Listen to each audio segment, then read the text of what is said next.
looking to throw it, and he's got the touchdown! Here's Brady's pass. It's Gronkowski! Oh, Max strips it! He is unbelievable! Well, this was a great week of football, I think we can all say. And I know what you're probably thinking. Why is Isaac opening the podcast? Now, I have to admit, my dad's feeling a little bit under the weather. He lost his voice. And today is going to be very interesting because I am going to be kind of hosting it, I guess, and kind of like leading things through. And as a co-host, we have my mom. Hello. Yeah. And we're just gonna analyze some of this stuff. It's just gonna be like a normal podcast, just gonna be like a regular episode, except I'm gonna kind of be leading things through, and Mom's gonna kind of take my role. Are you happy about that, Mom? Yep. Nice. Anyway, so like we said a couple episodes back, we don't like to focus on the Bears. We like to analyze all football, like throughout the league, and just kind of like emphasize certain players and plays and teams and everything that's going on around the NFL community. And so I think today what we can kick things off with is the Chiefs and the Eagles game. What did you think about that, Mom? It was a surprising game. Nice. And so honestly, I thought it was really cool that Andy Reid is the first coach to win 100 games with 2 franchises. Now, that's just a feat in and of itself. And I feel that that's really just goes to show how much experience Andy Reid has and how he's going to like lead his team to victory. However, we are going to talk a little bit about how his team has been not struggling, I would say, because the thing is, the Chiefs will always excel. The Chiefs are just pulling through. Patrick Mahomes playing at an elite level. They're always doing that. But the only thing I have to say now, which I'm going to comment on in a second, is how these new teams are starting to learn the kind of like the ways of the Chiefs. And not just any team. Like, honestly, you can't just pick any random team and see if they can do well. There are select teams with rookie quarterbacks and generally a rookie lineup, I would say, and they're just doing really well against Patrick Mahomes. And I just find that interesting because, in my perspective, I feel that it's almost easier for them because the thing is, with the seasoned pros, they always are like, oh, this is how you should do it, and then Patrick Mahomes is catching them off guard with these crazy spin moves and whatnot. But for their rookies, this is what they've grown up with. They're not thinking, oh, that's so untraditional, I can't even cope that. They're kind of thinking like, oh, this is just what happens. Like, this is who Patrick Mahomes is, and this is his play style. They're kind of picking up on that. The defenses are picking up on that, and they're just kind of finding a way to adapt to that and kind of like adapting their play style, their own personal play style, to kind of cope and combat his play style, whereas some of the older teams with more veterans, they are like, we can't really stop him because we're not used to that, and we're used to, stay in the pocket and whatnot, and that's how we deal with problems. Now they have a whole new set of problems that they don't know how to deal with, whereas the rookies, they never had a set of problems, and now this is their new fresh set of problems, and they're finding a way to deal with them. And I feel that just almost gives the rookies an advantage in a sense, because now they have a fresh mind, and they can really, like I said, combat the plays of Patrick Mahomes. Because Patrick Mahomes, a couple years ago, he was on top of his game. There was nobody could stop him. He was just this crazy, incredible quarterback, unparalleled. Now other teams are starting to kind of like pick up on what he's doing and kind of like figuring him out. And that's really, I'm honestly, Patrick Mahomes is full of surprises. He's always adapting his play style. He's always changing things to throw the defenses off. But I do feel like that some of the teams are really just kind of finding a way to work through the new stuff that he's doing. And I feel that that's kind of that was a big example with the Chargers. The Chargers beat the Chiefs, and the Chargers are just all over the place. They are so good. And Justin Herbert is insane. The defense is really solid on their team. They're just a really solid team all around. Now the Eagles started playing against them, and they did actually they held their ground. I'd say Jalen Hurts. They were really just they were just really like solid. They weren't like giving up a lot of space. They did kind of give up at the end, but honestly, I mean, hats off to them anyway. And so, what do you think about that, Mom? Yeah, I agree. I think you are right on with that. I think teams are learning Patrick Mahomes and his style of play, and they're catching on to that. And he's not winning as many games, or they're not. He's not surprising defense a lot this year. I think they're really, catching on to him.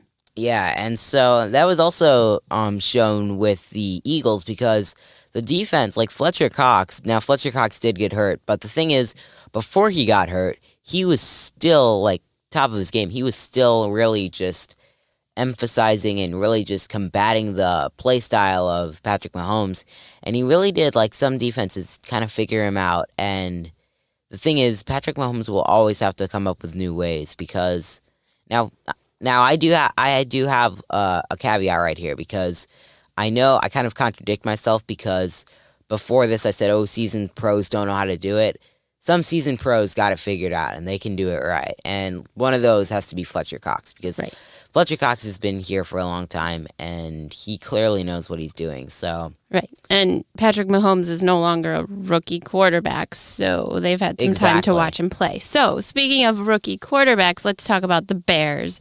What did you think about that Bears game? I thought it was okay because the thing is, they did really I mean, a win is a win, a bag is a bag. Yes, but we were playing the Detroit Lions. Exactly. So, honestly, the thing is, people are always they're like, oh, it's a win is a win, just appreciate it. But realistically, you can't just say, oh, a win's a win because it really depends on who you're winning against. Like, if we won against the Jets, that's like, yeah, it's done and over with, let's look to the next team. If we won against the Buccaneers, that's like, ooh, let's have a party. Right. But, and that's talent. I think also let's talk about Nagy and the play calling that's been happening. What do you think about him calling the offensive plays? I'm not sure because the thing is, he has pulled us through. I mean, kind of, because I mean, we haven't done exceptionally well. I mean, we're not like insane, like Patrick Mahomes level, but I mean, he's still kind of pulling us through because we've had coaches over the years, John Fox, etc.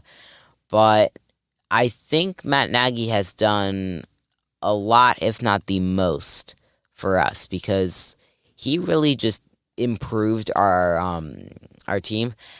I do think that he needs to work on offense a little bit more because, I mean, for one, okay, so we had Mitchell Trubisky. I think everybody knows about this. So we had Mitchell Trubisky. Mitchell Trubisky, not gonna lie, he was pretty awful. And I don't know if he was an awful quarterback. He wasn't inherently awful. I don't think he had a team that could help him. Exactly. So that's what I'm gonna get to. So he didn't have a team to support his back. He didn't have a coach who was really accepting what he was doing. So let's talk about the quarterbacks of the Chicago Bears. And I feel that they try to make, and I think you might have talked about this last week or a couple weeks ago, how they try to make the quarterback what they want instead of what the quarterback is. So Matt Nagy's play calling seems like it's always the same, and that doesn't work for every quarterback. Every quarterback has a different style of play. So yes, Fields, he played decent yesterday. He was, won his first game as a rookie, which is great. Defense kind of stepped it up. I think they played a 3-quarter game. They kind of lost it in the fourth quarter. But let's talk about, so you have Trubisky, you have Fields, and Nagy needs to be calling those plays for the specific quarterback and what their strengths and weaknesses are. Correct. So, because the thing is, with Mitchell Trubisky, he was trying to construct him into a quarterback he wasn't. Exactly. And so that's the thing about Fields is we hope that Nagy doesn't do that, which, in my opinion, might be time for a new coach, but, that's up for debate. Yeah, honestly, when it comes to me, I don't think Matt Nagy needs to be replaced. I think there needs to be some sort of change in the upper management. I agree with that. I do agree with that. I've agreed with that for a while because we went through too many coaches, too many quarterbacks. Exactly, because the thing is, the Bears, we've never been really good, but you think, like, we've gone through so many coaches, so many quarterbacks, one by one by one by one. We've dropped them all off. All right, is it time for your scores? What's the score? Nothing. What's the score here? What's the score? What's the score, Luke? What's the score? Time for scores in 60. I was hoping you'd forget. All right, so first off, we got the Giants and the Saints. The Giants somehow beat the Saints 27-21. We got the Jaguars at the Bengals. The Bengals came through 24-21, beating them with a field goal. The Titans and the Jets also beating with a field goal. Jets beat the Titans. Surprising. I mean, the Jets. It's the Jets. The Chiefs and the Eagles played great game. Chiefs beat the Eagles 42-30. Panthers and the Cowboys. Cowboys came on top of the Panthers 36-38. Browns and Vikings. Low scoring game. Browns beat the Vikings 14-7. The Lions and the Bears. Bears beat the Lions 24-14. But Texans and Bills. Oh, it's a goose egg. Bills beat the Texans 40-0. Washington football team versus the Falcons 34-30. And the Cardinals and the Rams, great game. Cardinals beat the Rams 37-20. Nice job. You had 10 seconds left on that one. What did you say about the 40-0? Who was that? Oh, yeah, that was the Bills and Texans. Wow, that's crazy for the NFL. That's, to shut out a team 40-0. Who's the Texans quarterback right now? I'm pretty sure. I'm actually not sure right now. All right, we'll have to look that up. All right. What you got? So I was thinking that we could take a stop at the Rams and Cardinals game right now, because honestly, it was so high scoring and so well played. I just feel like we just cannot miss it. And so first off, what was crazy is it was the score. Like I said, during the score was 37-20, which means it was a high scoring game. It was very entertaining, and the thing is, it was one of those like midday games, like 3:00 games that you're always excited about. And honestly, I was impressed by Kyler Murray. Kyler Murray, I am not going to be surprised if I see the Cardinals in the Super Bowl. I am not going to be surprised because the intensity and the level that they are playing on. Like, the Cardinals have never been recognized. Not gonna lie. No offense to the Cardinals or anything. But before this, they've never been recognized. They were just kind of the team that was kind of just there. Like, they never really made a difference, not gonna lie.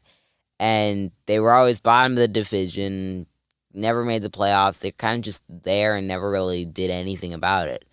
But yeah, this year, I think since your Cardinals? Yeah. Since Kyler Murray? Yeah, who was the quarterback before? I feel like his last name was Palmer. No, I don't know. All right, but let's talk about Murray. Passing for 268 yards and 2 touchdowns, and he ran for 39 yards. Yeah, that's was just crazy. Yeah. You're right about the Cardinals. To watch them would be... to see them in the Super Bowl, I wouldn't be surprised either. At least making it to the playoffs this year. Oh, for sure. It sounds like Dad keeps picking the wrong quarterback for his fantasy league, huh? Yeah, we got to do Kyler Murray next week. I agree. All right, what about the Sunday night game? The Sunday night game. This was the game that everybody was looking forward to. It was the storm is brewing. They're coming back. It's Brady versus Belichick. It was so good. Not going to lie, though. I mean, I'm going to be honest here. I did expect more points. I mean, 19-17. That's just, those aren't big numbers. I was expecting like this epic showdown, 50-something to 70-something. But no. I agree. I think 19-17. I was expecting more points also. I think I was actually kind of expecting Tom Brady to blow the Patriots out of the water, but Mac Jones did an amazing job. And to see a rookie play like that, going back to the coaching for a rookie quarterback, and to see him move and look similar to Tom Brady as a rookie was very impressive. And it just shows you how much, when you have the coaching that you need, and Daniels and in Belichick, that they can take a rookie and make him, a good quarterback. And I think that's where the Bears need some help, where Fields is lacking in that coaching. I think he has talent, but I think he needs the coaching that he can be, the quarterback that he's going to be. So, and then what about Brady passing the record of Breeze? That. So, honestly, I was at first a little upset because I was like, man, Breeze, you got to hold that record. But now looking back, Tom Brady deserves it. I mean, yeah, and Breeze retired, so he's not going to hold that record. But to pass that in the Patriots stadium and in a place where he played for 20 years, that was just like emotion city. Like, that was straight up emotional. That was so emotional. Has to be a bittersweet moment for him. But they kept playing like nothing happened, which was good. And what I found very funny and interesting is how the fans reacted towards Tom Brady. Because the thing is, some of them, like, they were literally like on the game, there was literally like they were talking to some people. So one person would think like, oh, well, you cannot say no to the man because he did get us all these victories. He did kind of get us to where we are today. He won a lot of Super Bowls for the Patriots. Like, he did do a lot for the Patriots. However, this other guy thinks like, oh, well, he's not on the Patriots, and I don't want to cheer for anyone who's not on our team.